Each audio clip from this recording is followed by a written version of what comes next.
ভাইয়ের কপালে দিলাম ফোঁটা, জমের দুয়ারে পড়ল কাঁটা। যমুনা দেয় জমকে ফোঁটা, আমি দিয়ে আমার ভাইকে ফোঁটা।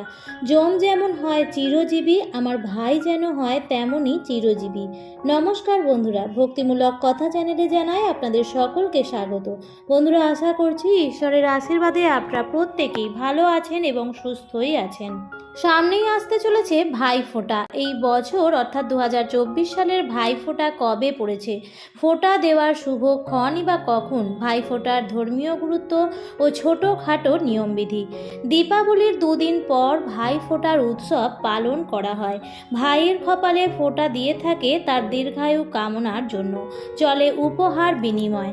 অনেকেই হয়তো জানেন না যে কোন উপহার বিনিময় করলে সমৃদ্ধি এবং সৌভাগ্য পাবেন এবং কোন উপহার ভুলেও দেবেন না। আজকের পর্বে আমি এই সব বিষয় নিয়েই আলোচনা করব। সামনেই আসতে চলেছে ভাতৃদ্বিতীয়া, আর হাতে গোনা 2-1 দিন বাকি।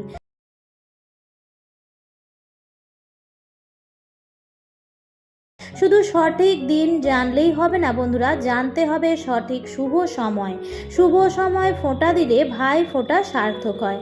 বন্ধুরা, আজকের পর্বে ভাই ফোঁটার শুভ সময় এবং ভাই ফোঁটার সঠিক নিয়মবিধির সাথে সাথে আপনারা উপহার হিসেবে কি দেবেন এবং কি গ্রহণ করবেন তার সম্বন্ধেও বিস্তারিত আলোচনা করব। ভাই ফোঁটার সাথে চলে উপহার বিনিময়, তাই এমন কিছু উপহার আছে সেগুলি বিনিময় করলে ভাই বোনের সম্পর্ক খারাপ হতে পারে, তাই সঠিক উপহারই দেওয়া উচিত। আমাদের শাস্ত্রে উল্লেখিত আছে যে কি উপহার দেওয়া উচিত ভাতৃদ্বিতীয়ায়। এই সমস্ত কিছুই বলবো আজকের এই পর্বে।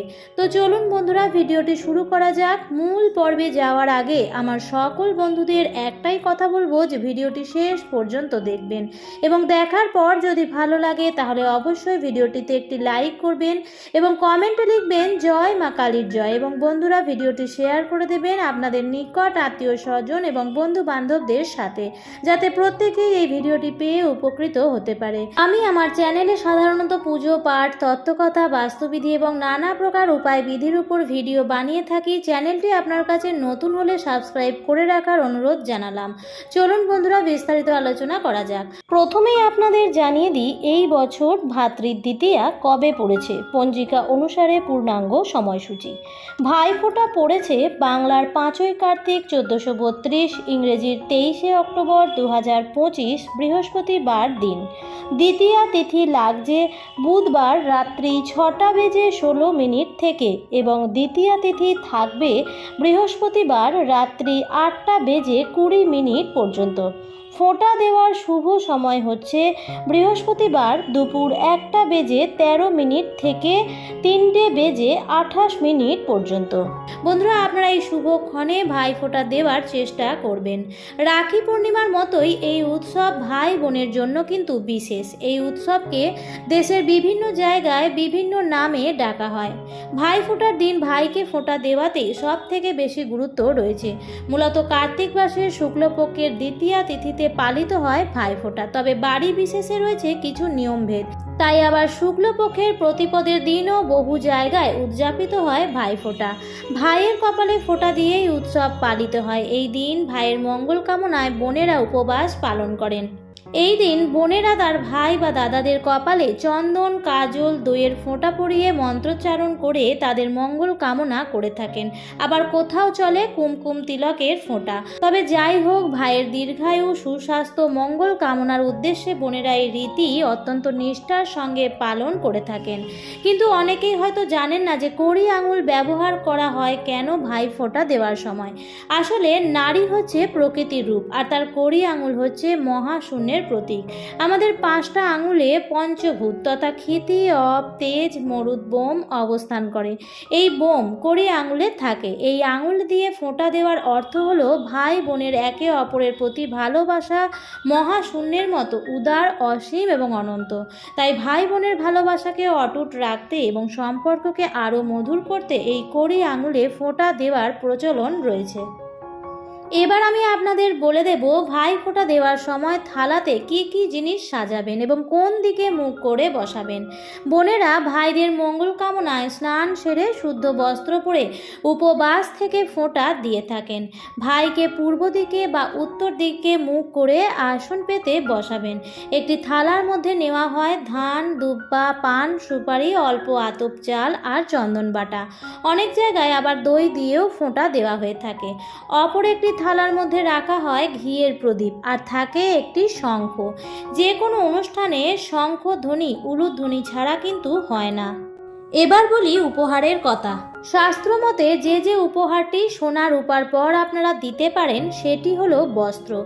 তাই বস্ত্র উপহার হিসেবে ভাইকে বা দিদিকে দেওয়ার ক্ষেত্রে মনে রাখবেন সেটি হলুদ বা গোলাপি রঙের বস্ত্র হয়। এই রঙের বস্ত্র বিনিময় করলে ভাই এবং বোনের সম্পর্ক মধুরতর হয় এবং স্নেহ ভালোবাসা আরও বাড়ে। তাছাড়াও আপনারা তাজা ফুল দিতে পারেন অথবা ইনডোর প্ল্যান্টস হিসেবেও কিছু দিতে পারেন। তাছাড়াও ঠাকুরের ব্যবহারের কোনো জিনিসও আপনারা দিতে পারেন। হতে পারে সেটি শঙ্খ বা তামা পিতলের কোনো জিনিস।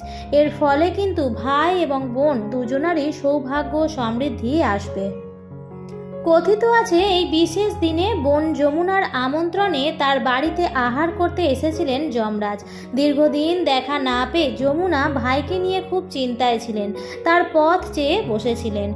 বোনের ডাকে সাড়া দিয়ে তার দুয়ারে আবির্ভূত হন যমরাজ। সেই থেকে বাঙালির 12 মাসে 13 পার্বণে পাকাপাকি জায়গা করে নেয় ভাইফোঁটা। তাই ভাইফোঁটা দেওয়ার সময় বোনেরা আজও ভাইয়ের মঙ্গল কামনায় সেই শ্লোক আওড়ে যান। অন্যদিকে পুরাণ অনুযায়ী ভগবান সূর্য ও তার স্ত্রী সন্ধ্যার সন্তান যম ও যমুনা। কিন্তু সূর্যের তেজ সহ্য করতে না পেরে সন্ধ্যা সন্তানদের ছেড়ে চলে যান বাপের বাড়ি। নিজের জায়গায় তার প্রতিকৃতি ছায়াকে সূর্যদেবের কাছে রেখে যান। যমরাজ ও যমুনা ছায়ার সন্তান না হওয়ায় তারা মাতৃস্নেহ থেকে বঞ্চিত হন। কিন্তু ভাই বোনের মধ্যে ছিল খুবই স্নেহ ভালোবাসা।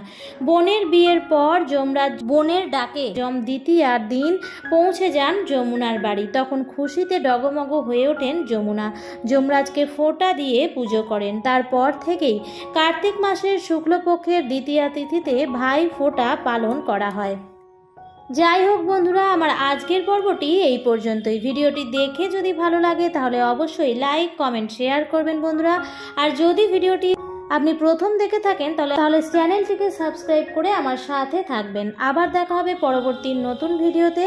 ভালো থাকবেন, সুস্থ থাকবেন। ধন্যবাদ।